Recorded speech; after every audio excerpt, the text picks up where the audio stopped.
Hi friends. इससे पहले मैंने अभी थोड़ी देर पहले ही मैंने वीडियो अपलोड किया है on the article 356 that is constitutional emergency, okay, या प्रेसिडेंट रूल। उसके अलग अलग टाइप के मैंने रेफरेंस यूज़ किए हैं यहाँ वहाँ पे। और जो सबसे इम्पोर्टेंट रेफरेंस था एसआर बोमई केस, कि एसआर बोमई केस में भाई ऐसा क्या डिसीजन दिया है जो कि अपने आप में एक लैंडमार्क जजमेंट है और साथ ही साथ कॉन्स्टिट्यूशनल मशीनरी को मेंटेन रखने के लिए one of the important judgement है।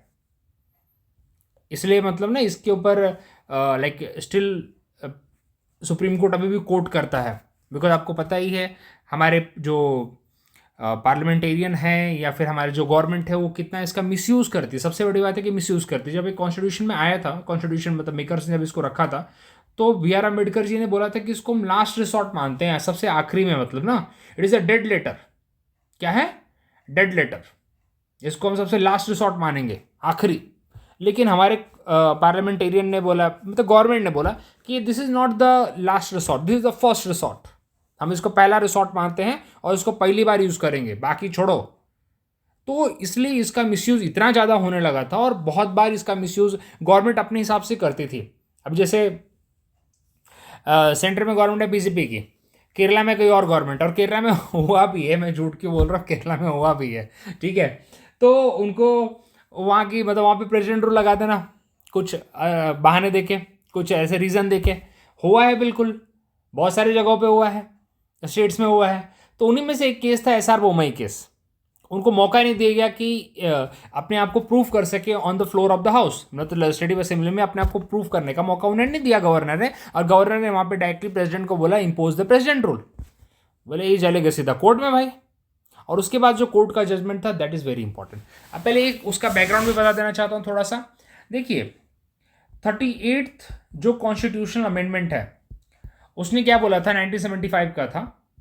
उसने ये बोला था कि प्रेसिडेंट का जो सेटिस्फैक्शन है यहाँ पे, क्योंकि प्रेसिडेंट अगर गवर्नमेंट की रिपोर्ट से सेटिस्फाइड है and president can impose the president rule, और आर्टिकल 356 को इन्वोक कर सकते हो। तो क्या यहाँ पे प्रेसिडेंट का जो सेटिस्फैक्शन है वो यहाँ पे फुल एंड फाइनल है? तो देखिए आर्टिकल 38th कॉन्स्टिट्यूशनल अमेंडमेंट ने तो इसको फाइनल बोल दिया था। लेकिन जब यहाँ पे नेशनल इमरजेंसी हटी और उसके बाद यहाँ पे मोरारजी देसाई जी की गवर्नमेंट आई, उन्होंने 44th अमेंडमेंट लाया। अब देखेंगे बहुत जगह पे 44th अमेंडमेंट बहुत फेमस है। 44th अमेंडमेंट सच में बहुत ज़्यादा फेमस है। तो उन्होंने 44th अमेंडमेंट में क्या बोला कि जो प्रेसिडेंट का यहाँ पे सेटिस्फैक्शन है दैट इज़ नॉट फाइनल, उसको हम कोर्ट में चैलेंज कर सकते हैं। एंड दैट्स वाई यहाँ पे एक टर्म यूज हुआ जुडिशियल रिव्यू का। मतलब judicial review means that is not subject to, that is not beyond the judicial review, that is subject to the judicial review. ये बहुत इंपॉर्टेंट प्रिंसिपल आया। और उसके बाद एसआर बोमई केस में भी यही बात कंटिन्यू की गई। इसी बात को वापस से इसने सुप्रीम कोर्ट ऑफ इंडिया ने वापस इसी बात को स्ट्रेस दिया। प्रेसिडेंट ने क्या बोला भाई, judicial review of the proclamation under article 356। मतलब अगर आपने लगाया है, अगर आपने लगा रखा है प्रेसिडेंट रूल, तो उसके ऊपर अगर कोर्ट में केस जाता है, अगर इंटेंशन आपके मेलाफाइड है, देखिए सोच के देखिए, अगर इंटेंशन आपके गलत हैं, आपने बिना सोचे समझे लगा रखा है प्रेसिडेंट रूल, अनकॉन्स्टिट्यूशनल है, अगर ऐसे सब केसेस हैं और सुप्रीम कोर्ट के पास जाता है, तो कौन प्रूफ देगा? स्टेट गवर्नमेंट नहीं प्रूफ देगी, सेंट्रल गवर्नमेंट को प्रूफ देना पड़ेगा कि जो हमने on the whatever basis, whatever reason हमने लगाया है वो जस्टिफाइड है, वो कॉन्स्टिट्यूशनल है, वो मेलाफाइड इंटेंशन से नहीं है, वो प्रॉपर इंटेंशन से है। अब कौन प्रूफ देगा? The burden of proof lies on the union government, not on the state government, क्योंकि लगाया किसने है? यूनियन गवर्नमेंट ने लगाया। तो that's why it is subject to the judicial review. दिमाग में एक बात फिट कर लेना आपको, ठीक है। गवर्नर की रिपोर्ट इज नॉट फाइनल। देखिए, अगर आपने मेरा वीडियो देखा है आर्टिकल 356 का, तो उसमें मैंने बोला है कि गवर्नर का जो रिपोर्ट है वो फाइनल नहीं है। That is again questionable, that is again questionable, not conclusive. ऐसा नहीं कि भाई गवर्नर ने अपनी रिपोर्ट दे दी, गवर्नर तो अपने विल पे भी दे सकता है, अपनी मर्जी पे भी दे सकता है। तो कहने का मतलब है कि आपको एक बार गवर्नर की रिपोर्ट को क्रॉस वेरीफाई करना है, ओके। और फ्लोर टेस्ट होना चाहिए। अब जब भी सोच रहे हैं ना कि ऐसा नहीं, कॉन्स्टिट्यूशनल मशीनरी फेल हो रही है, गवर्नमेंट के पास सपोर्ट नहीं है, मेजोरिटी नहीं है, वट एवर रीजन आप अगर बोल रहे हैं, तो उस केस में आप क्या करेंगे? You have to take a floor test. Floor test मतलब ये होता है कि आप गवर्नमेंट को बोलिए कि अपनी मेजॉरिटी को प्रूव करे। तो जो गवर्नर का जो पर्सनल ओपिनियन है उसको मैं नहीं मान सकते कि गवर्नर का जो पर्सनल ओपिनियन तो फुल एंड फाइनल है।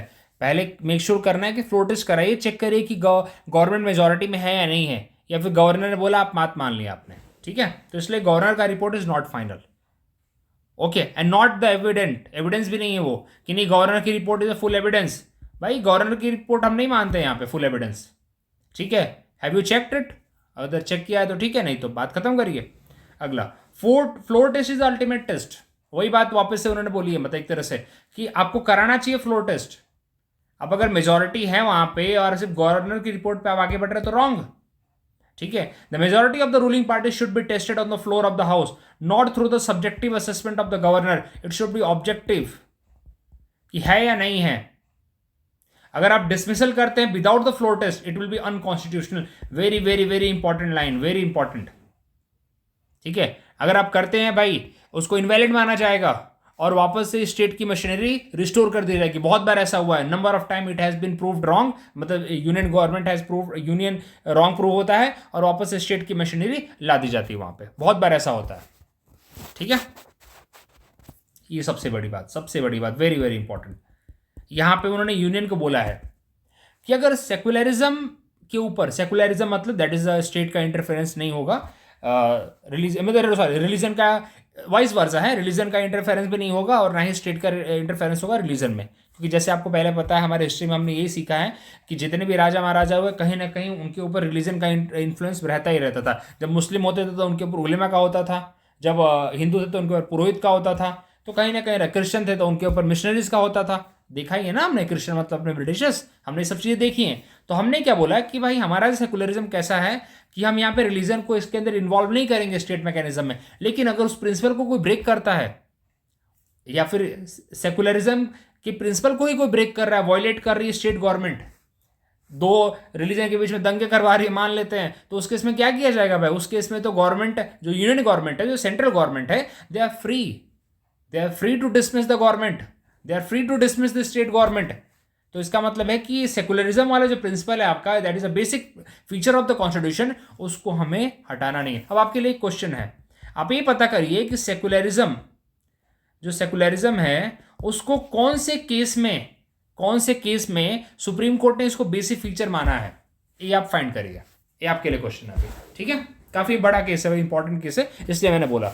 एक बार इसमें क्वेश्चन पूछा हुआ है, आपको बता दो सीडीएस में क्वेश्चन पूछा हुआ है, secularism is a basic feature of the Indian constitution. ये एक्चुअली मैंने इसलिए याद है मुझे क्योंकि 2017 का जब मैंने पेपर दिया था, although I have clear the paper, but statement मैंने गलत किया था, मुझे आज भी याद है, इसलिए ये मुझे जहन में रहेगी बात मेरे हमेशा से, ठीक है। चलिए, temporary nature of the president rule can not continue beyond 6 month, जैसा हमने देखा है। देखिए, कंडीशन ऐसी है कि एक बार जब अप्रूव होगा तो 6 मंथ के लिए रहेगा।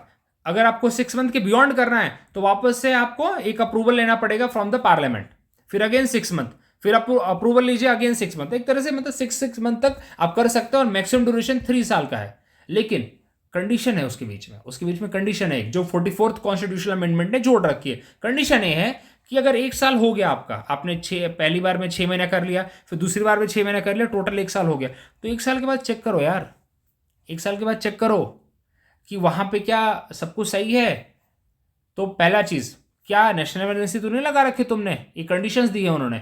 अगर नेशनल इमरजेंसी नहीं लगी है तो दूसरा, इलेक्शन कमीशन ऑफ इंडिया को बोलो, चेक करो कि भाई क्या वहां पे इलेक्शन कंडक्ट किया जा सकता है, या फिर खुद देखो कि क्या वहां पे स्टेट मशीनरी रिस्टोर हो गई है, मतलब सब मैकेनिज्म ठीक है अभी जो प्रॉब्लम की वजह से तुमने लगाया था। So if everything is fit and fine, और वापस से आप स्टेट मशीनरी को हैंड ओवर करिए। तो यहां पे इन्होंने बोला है कि भाई आप जो बियॉन्ड 6 मंथ के बाद भी लगाने की कोशिश कर रहे हो तो चेक करो कि क्या वहां पे इलेक्शन कराए जा सकते हैं, क्या नॉर्मलाइज हो गया सब कुछ, नॉर्मलसी वहां पे आ चुकी है, तब करिए, आगे बढ़ाइए, अदरवाइज मत बढ़ाइए।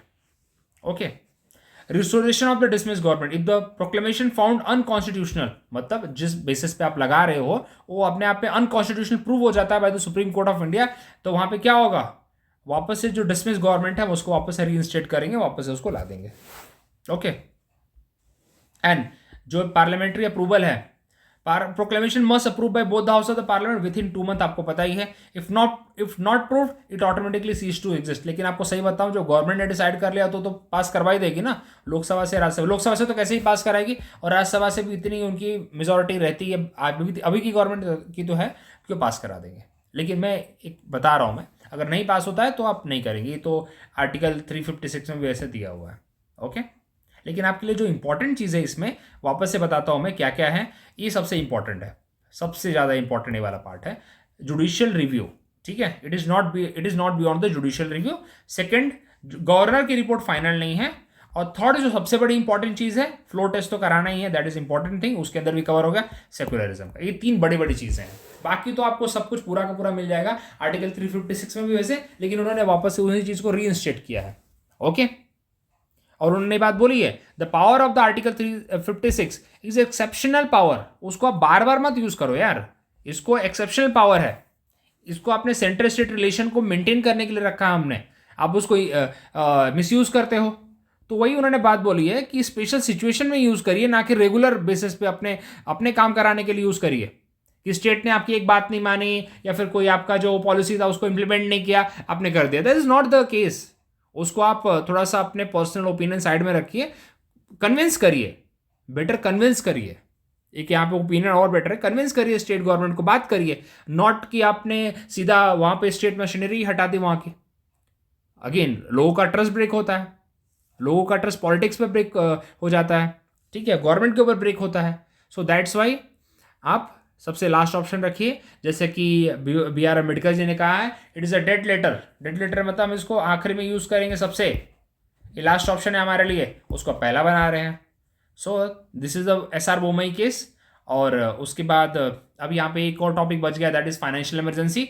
वैसे तो कल का मेरा टारगेट है जो आपको बताऊंगा, क्योंकि मेरी पूरी कोशिश है कि मैं इस पूरे मंथ के अंदर इंडियन पॉलिटिक्स का जो लक्ष्मीकांत है हम पूरा कवर कर पाऊँ। मैं कोशिश भी कर रहा हूँ पूरी अपनी। तो अगला जो टॉपिक मैं कवर करूंगा that is centre state relation, क्योंकि मैंने पार्लियामेंट की जो पावर भी बताई है तो उसमें भी सेंटर स्टेट रिलेशन के कंसेप्ट बता चुका हूं। अब अलग से सेंटर स्टेट रिलेशन करेंगे। अगेन हमने इमरजेंसी का टॉपिक कर लिया, अगेन सेंटर स्टेट के टॉपिक्स हमने थोड़े कवर कर लिए। देखिए हर जगह पे सेंटर स्टेट कहीं जा नहीं रहा है। 7 शेड्यूल की बात करोगे, सेंटर स्टेट रिलेशन है। तो अब टारगेट वही है मेरा, उसको खत्म करना है कल, एंड होप सो मैं कोशिश करूंगा कि जल्दी जल्दी उसको खत्म कर पाऊँ। बने रहिए मेरे साथ, और लोगों को जोड़िए, अपने दोस्तों को जोड़िए, और अब क्या बोलूँ, थैंक यू वेरी मच। मिलते हैं अगले वीडियो में।